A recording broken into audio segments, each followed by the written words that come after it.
Hi, I'm Yvonne Mbanefo. This is another one of my daily dose of Igbo words and phrases. Today's Igbo word is Okpofu. Okpofu means sweat. Learn how to pronounce it by saying it after me. Okpofu.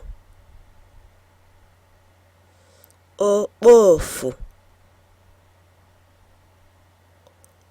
Okpofu. You can only learn how to say it by repeating it after me. Now, we'll look at some examples of sentences using Okpofu.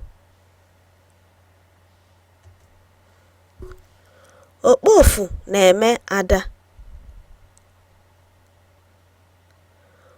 Okpofu na-eme ada. Okpofu na-eme ada.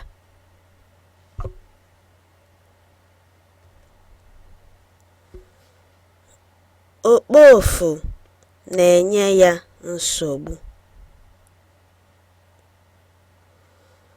Okpofu na-enye ya nsogbu.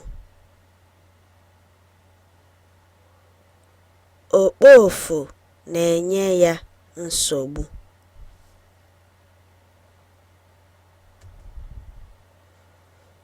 Anwụcha okpofu eme Chika. Anwụcha okpofu eme Chika. Anwụcha okpofu eme Chika. Okpofu.